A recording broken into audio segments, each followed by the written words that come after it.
Japan છેલ્લા 3 દિવસથી ભૂકંપના આંચકાથી ધ્રુજી રહ્યું છે. શનિવારની સવારે ફરી 5.4ની તીવ્રતાના ભૂકંપે લોકોના જીવ અદ્ધરતાલ કરી દીધા. તો બીજી બાજુ મુશ્કેલીમાં વધારો કરતી સુનામીની ચેતવણી પણ અપાઈ છે.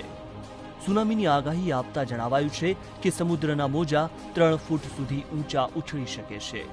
ભૂકંપનું કેન્દ્ર જમીનની અંદર 7 કિલોમીટર ભૂગર્ભમાં કુમામોતો પાસે હોવાનું દર્શાવવામાં આવ્યું છે.